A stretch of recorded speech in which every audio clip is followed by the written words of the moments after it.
Today, we're going to find out what kind of booze people drank throughout history. Knocking back beer dates all the way back to some of the first European settlers in the New World, and while it doesn't go along with the stereotype, the Puritans were voracious beer drinkers. When the Pilgrims set sail on the Mayflower, they packed the ship with more beer than drinking water. A Puritan booze cruise. How fun. Pilgrims, including the kids, drank about a quart of beer each day on the journey. Though their beer didn't have as high of an alcohol percentage as today's beer, the Puritans actually preferred their fermented drink to the most likely contaminated water. This ale was so important to the Pilgrims, a beer shortage is believed to be what got them to land on Plymouth Rock instead of continuing south. With their beer supply dwindling, the sailors sent the Pilgrims out to find water. After drinking from a fresh stream on American soil, one settled Puritan wrote, "I dare not prefer it before good beer." No wonder the life expectancy of these people was 40. When Europeans moved to North America, they tried to reproduce European wine, but the native grapes created acidic wine that was impossible to drink.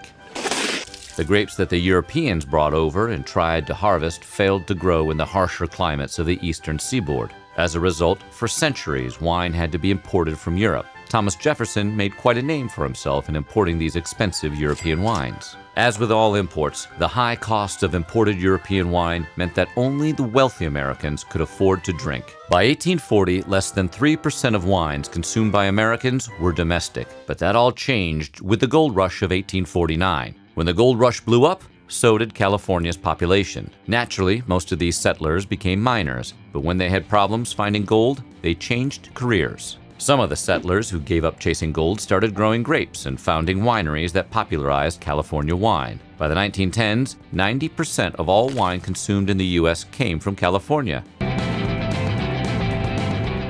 While beer was the standard drink amongst the settlers, the founding fathers preferred rum. Rum was pretty important among the elite founders. In Medford, Massachusetts, Isaac Hall ran a distillery and sold rum that could make a rabbit bite a bulldog, which we think sounds good. On his ride to warn of the British invasion, Paul Revere stopped at Hall's house for a slug of rum. For sure, rum was truly loved by Americans. For years, sugar refineries dumped millions of gallons of molasses into the sea until they realized molasses could be made into rum. Although many called it hot, hellish, and terrible, or rough and disagreeable, hundreds of thousands of gallons soon poured into North America. By the time of the American Revolution, each citizen downed an annual average of 4 gallons of rum. If that doesn't sound like a lot, today's Americans, on average, only drink 2.33 gallons of alcohol each year. The late 19th century has been called the golden age of cocktails. New mixed drinks like the martini and the Manhattan were first invented by bartenders, and Americans across the country grew to love and appreciate the art of creating exotic cocktails. Well, exotic for the time. Take the daiquiri, for instance. Invented by Jennings Cox in the 1890s, the recipe included Bacardi rum, lemon juice, and sugar. The cocktail became so popular, it soon became the drink of choice for Ernest Hemingway and John F. Kennedy. In the late 1800s, Jerry Thomas, author of the first Bartender's Guide, also turned cocktails into an entertaining spectacle. When more than 1 million Germans landed on American soil during the second half of the 19th century, they brought a cold, drinkable lager that gradually replaced the English ales. And the Germans didn't just introduce new brewing methods, they even brought over new types of brewing yeast to create their beer. Breweries thrived across the country until Prohibition put many small brewers out of business for good.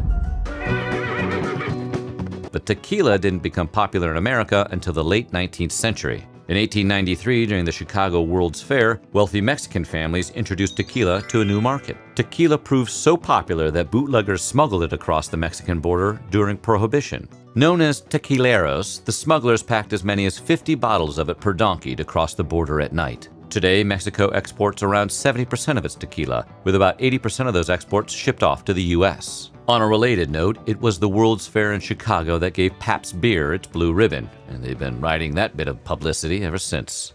Prohibition went into effect on January 17, 1920, but Americans kept drinking anyway because, you know, it's America. People simply turned to underground speakeasies and bootleg liquor to get their buzz. Of course, not everyone had access to underground bars, so moonshine became a part of American drinking culture for generations.